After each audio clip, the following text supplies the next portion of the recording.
موجود ہے، جیسا کہ سورہ بنی اسرائیل آیت نمبر 44 کے اندر اللہ فرماتے ہیں وَإِن مِّن شَيْءٍ إِلَّا يُسَبِّحُ بِحَمْدِهِ وَلَٰكِن لَّا تَفْقَهُونَ تَسْبِيحَهُمْ، کہ کوئی بھی چیز نہیں ہے لیکن اس کی حمد کے ساتھ تسبیح کرتی ہے، اللہ کہتے ہیں لیکن تم ان کی تسبیحوں کو نہیں سمجھتے۔ اسی طرح سورہ نور آیت نمبر 41 کے اندر اللہ فرماتے ہیں أَلَمْ تَرَ أَنَّ اللَّهَ يُسَبِّحُ لَهُ مَن فِي السَّمَاوَاتِ وَالْأَرْضِ وَالطَّيْرُ صَافَّاتٍ كُلٌّ قَدْ عَلِمَ صَلَاتَهُ وَتَسْبِيحَهُ وَاللَّهُ عَلِيمٌ بِمَا يَفْعَلُونَ۔ اور اسی طرح سورہ الحج آیت نمبر 18 اور سورہ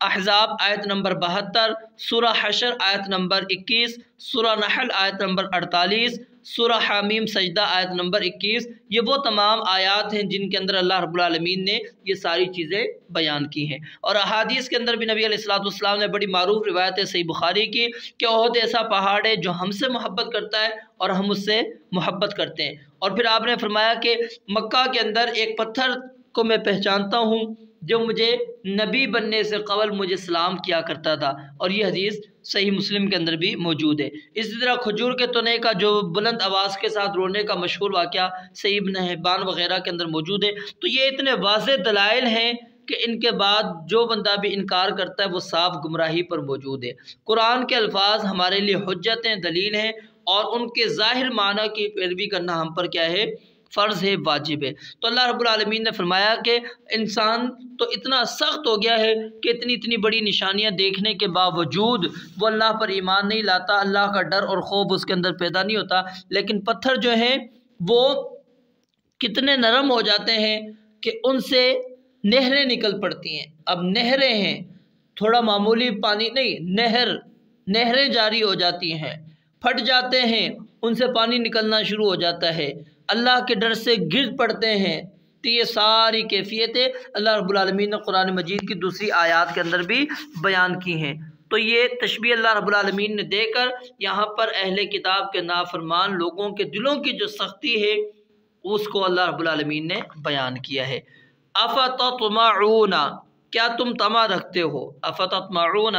کیا تم طمع رکھتے ہو؟ یعنی اللہ فرماتے ہیں یہ خطاب اب مسلمانوں سے ہے، کیا ابھی بھی تمہیں یہود کے ایمان کی توقع ہے؟ ان کے جو پہلے بزرگ تھے وہ دیدہ دانستہ اللہ کے کلام کے اندر تورات کے اندر تحریفات بھی کیا کرتے تھے، اپنی آنکھوں سے نشانیاں دیکھنے کے باوجود وہ ان پر ایمان نہیں لاتے تھے، اور آج کے بھی یہودی یہی کام کر رہے ہیں، پھر بھی تم ان سے امید رکھتے ہو۔ افتطمعون، کیا، فا پس، تطمعون تم طمع رکھتے ہو، تم امید رکھتے ہو، افتطمعون کیا تم طمع رکھتے ہو، ان یؤمنو کہ وہ ایمان لے آئیں گے، ان یؤمنو کہ وہ ایمان لے آئیں گے، لکم تمہارے لیے، لکم تمہارے لیے، وقد اور حالانکہ، واو حالیہ ہے اور قد تحقیق،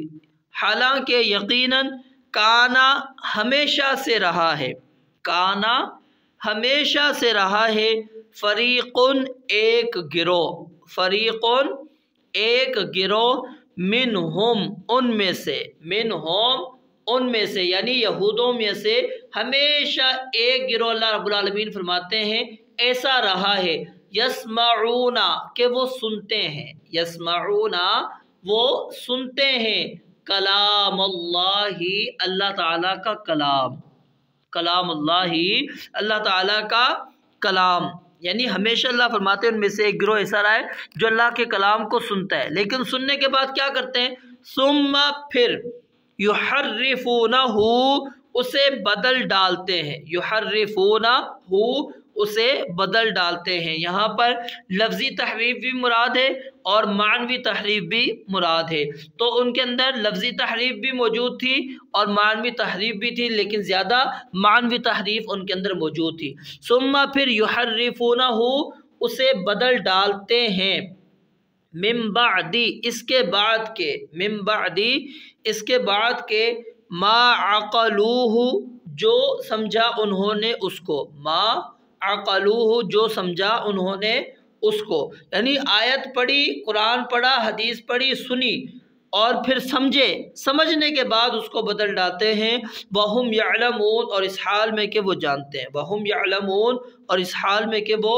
جانتے ہیں۔ تو اس آیت کے اندر اللہ رب العالمین نے واضح طور پر بیان فرما دیا، کیا مسلمانوں تمہیں ابھی بھی ان سے امید ہے کہ وہ تمہارے لیے ایمان لے کر آئیں گے، مومن ہو جائیں گے؟ ان میں سے ہمیشہ ایک گروہ ایسا رہا ہے جو اللہ کے کلام کو سنتا ہے، کلام کو سننے کے بعد سمجھتا ہے، سمجھنے کے بعد پھر اس کے اندر لفظی تحریف یا پھر معنوی تحریف اس کے اندر کر دیتے ہیں۔ اور یہی کام رسول اللہ صلی اللہ علیہ وسلم کے زمانے کے یہودیوں نے کیا کہ انہوں نے آپ علیہ السلام کے اوصاف کا جو ذکر تورات اور انجیل کے اندر موجود تھا اس کو بدل ڈالا، ان آیات کو چھپا دیا، اور اپنی طرف سے انہوں نے حلال کو حرام، حرام کو حلال ٹھہرا دیا۔ اور آج کل کے باطل پرست جو علماء ہیں وہ بھی اپنے خود ساختہ مسائل کو درست ثابت کرنے کے لیے ہر قسم کے حوالہ جات کہاں سے لاتے ہیں؟ جی قرآن سے لاتے ہیں، حدیث سے لاتے ہیں، اور شریعت میں تحریف کا وہ ارتکاب کرتے چلے جاتے ہیں۔ اور عام سادہ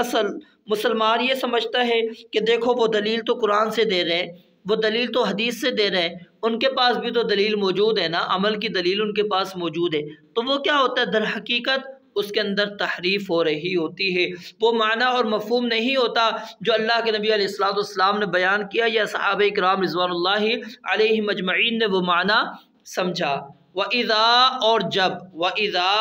اور جب لقوا وہ ملتے ہیں، لقوا وہ ملتے ہیں،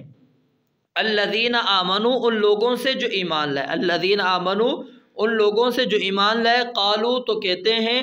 آمنا ہم ایمان لے آئے۔ یعنی جب اللہ فرماتے ہیں ایمان والوں سے ملتے ہیں تو کیا کہتے ہیں؟ ہم ایمان لے آئے۔ یہ پیچھے بھی بات گزر چکی تھی، وہ منافقین کے بارے میں تھی، یہ یہودیوں کے بارے میں۔ یہاں پر اللہ تعالیٰ یہودیوں کی اخلاقی پستی اور اللہ تعالیٰ سے جو بے خوفی کا ان کا عالم تھا اس کو اللہ رب العالمین نے یہاں پر ذکر کیا۔ وَإِذَا اور جب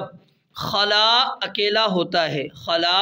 اکیلا ہوتا ہے، پیچھے آپ نے خلو پڑھا تھا، جمع تھی، جمع کا صیغہ تھا وہ۔ وَإِذَا اور جب خلا اکیلا ہوتا ہے،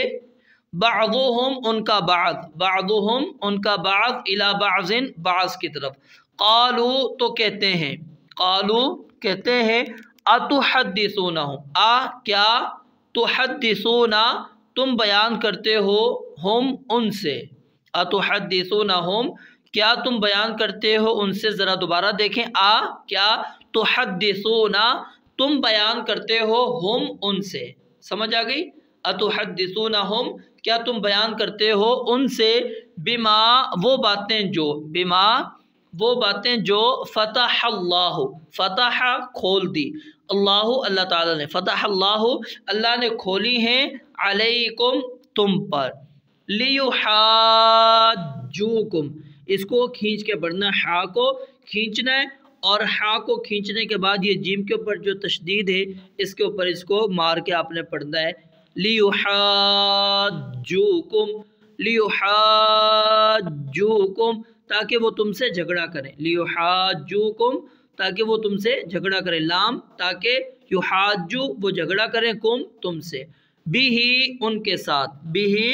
ان کے ساتھ، عند ربکم، عند ربکم تمہارے رب کے پاس، افلا تعقلون تو کیا تم نہیں سمجھتے، افلا تعقلون کیا تم نہیں سمجھتے، اولا یعلمون اور کیا وہ نہیں جانتے، اولا یعلمون کیا اور وہ نہیں جانتے،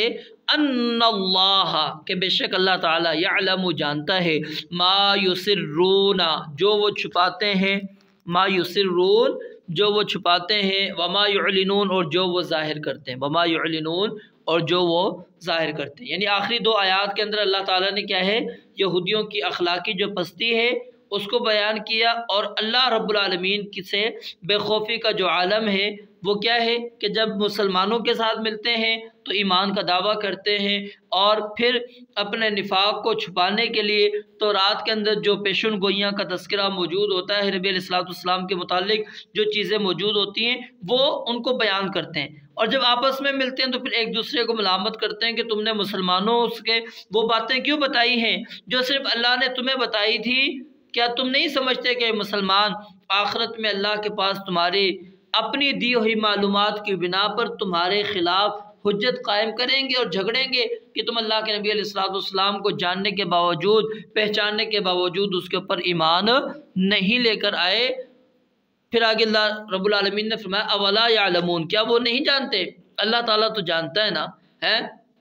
اگر نہ بھی بیان کرتے لیکن اللہ کو تو علم تھا نا، اللہ جانتا ہے جو وہ چھپاتے ہیں جو ظاہر کرتے ہیں، سارا رب العالمین کے علم کے اندر موجود ہے۔ رب العالمین سے دعا ہے اللہ تعالیٰ سمجھنے اور عمل کرنے کی توفیق عطا فرمائے۔ وآخر دعوانا ان الحمد للہ رب العالمین۔